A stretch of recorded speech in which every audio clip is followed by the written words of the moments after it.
and hi everyone. Welcome to my presentation. So my name is Iffah Farahusna Binti Faizal, and today I'll be presenting my research title, which is the influence of traditional barriers on baby boomers' adoption of e-wallet in Malaysia. So firstly, I will start with the background of the research.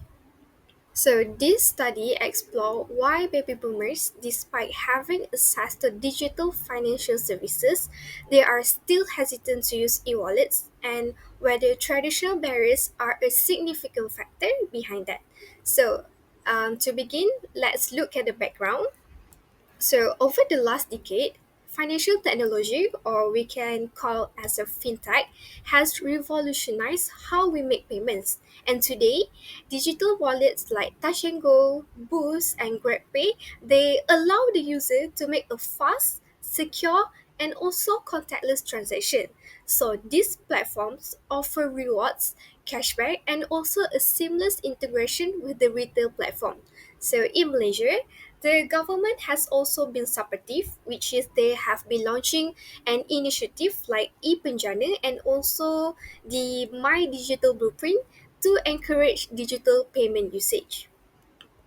So, however, despite all of this progress, there is a significant group that remain hesitant, which is the baby boomers. So, baby boomers is those who born between 1946 and also 1964, and this has raised an important question to all of us, which is what's stopping them from using the digital payment.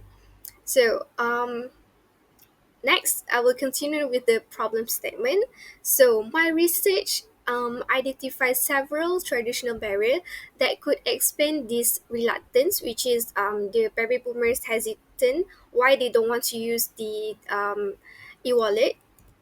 So firstly is change resistance. So many baby boomers, they are used to the conventional system and they may feel overwhelmed by the digital ones. And then the second one is low digital literacy, where they may lack the skill or confidence to use smartphones and also apps. And the third is their preference for cash or face-to-face or in-person banking, which is they feel like physical banks feel more secure and familiar to them. And so they have their conventional mindset and they feel discomfort with the digital tools that lead to a low e-wallet adoption. And also baby boomers, there is a deep rooted conventional mindset that they have, that they favor face-to-face interaction, and also they favor the paper documentation over virtual system. So these traditional barriers and also perception are in direct conflict with the fast, digital, and also cashless nature of e-wallets. Next, I will continue with the my objective, research question, and also hypothesis. So the objective of my study was simple, which is to investigate the relationship between traditional barriers and adoption of e-wallets among baby boomers.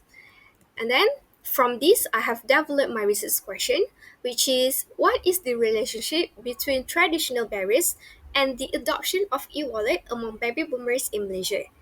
And then my hypothesis was that there is a relationship between traditional barriers and the adoption of e-wallet among baby boomers.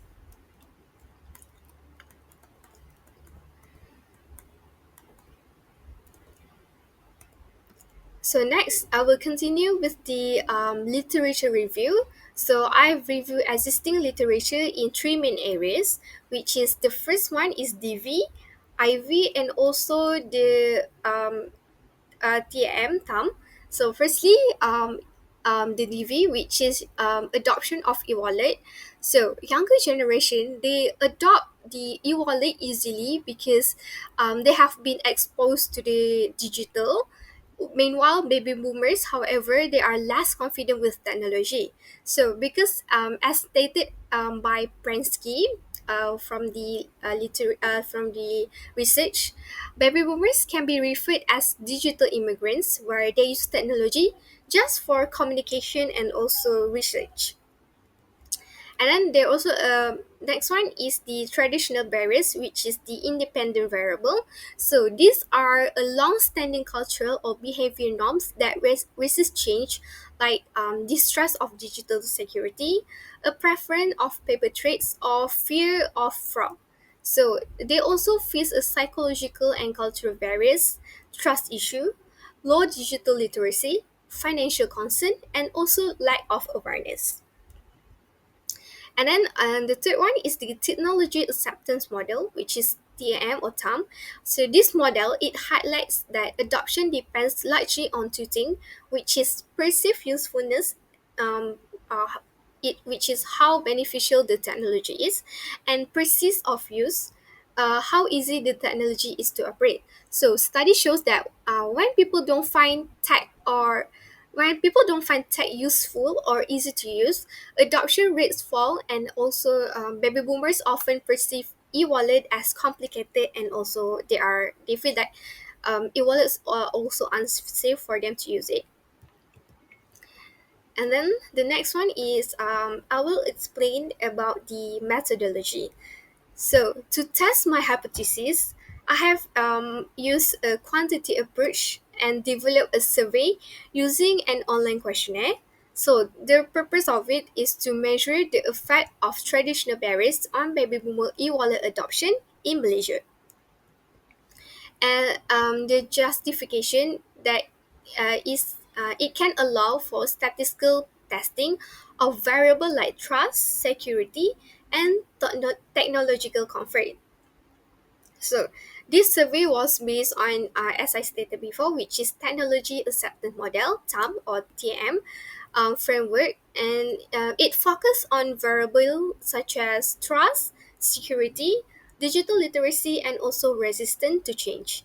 And here is the details of it, which is our research target group is 200 respondents, but um, while we distribute the questionnaire, we have received about 122 baby boomers that is born in between 1946 to 1964, living in Klang Valley, Malaysia, have responded to our research questionnaire.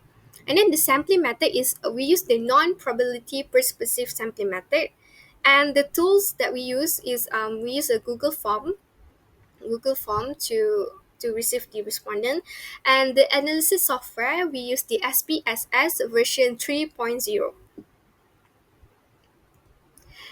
We analyze the data using the descriptive statistic, frequency analysis, and also the correlation testing. So the next one is demographic profile. So the majority of our respondents were aged between 56 and also 60, with a fairly even gender split, which is the female and men. Um, the amount of it is fair. And then most of the respondents were retired or semi-retired, and have a good number had a tertiary education, indicating that they have the moderate to high education level. And then the next we proceed to the next one, which is the key findings. So now let's now look at the results that I've received. First, we measure the reliability of the traditional barrier using the Cronbach Alpha, and we got a very high score, which is 0.921. And this indicates an excellent internal consistency, meaning that the question about traditional barriers were reliable and measure the concept well of traditional barriers. And then second, we also conducted a correlation analysis to examine the relationship between traditional barriers and also e-wallet adoption. And from that, we received a result where the percent correlation coefficient was 0.0885, which it showed a very weak positive relationship, and the p-value was 0.353, which is not statistically significant. So what does this mean is that there is no meaningful correlation between traditional barriers and also adoption e-wallet. It means that although baby boomers they do face traditional barriers, but these barriers alone do not significantly influence whether or not they adopt the e-wallets. So the relationship might be because of random chance. And then the next one is I will proceed with the interpretation and also implication.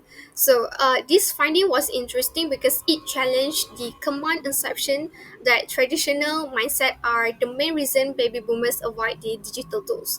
So instead, it suggests that there is other factors such as like platform design, or it might be good because of security threats, digital support, or personal attitudes that may play a bigger role in influencing their decision. So, addressing traditional barriers alone may not be enough to encourage their adoption. So, in conclusion, and also I could conclude that while traditional barriers like digital literacy and fear of technology do exist, they are not the strongest predictor of e-wallet adoption among baby boomers. Like key barriers like digital skill, preference for cash, and trust issue are still important, but they are not the only factor. So based on this, and I recommend the following, which is firstly improve the user experience where like finance company can do the designing do the e-wallet design more simple and intuitive interface, and they also could build trust where through transparent security feature and have a clear instruction for baby boomers to understand the e-wallet, how to use e-wallet more. And they also can do education and training where they can like implement such as community workshop or one-to-one session to teach baby boomers how to use the digital e-wallets. So ultimately we can state it that if we address their concern holistically, which is both technical and also emotional, it can help bridge the digital gap and promote financial inclusion for the older adults. So I think that is all for me for the presentation of my research. Thank you for your attention. I hope that this research offer a valuable insight into a complex factor affecting e-wallet adoption among baby boomers. And that's all for me. Thank you.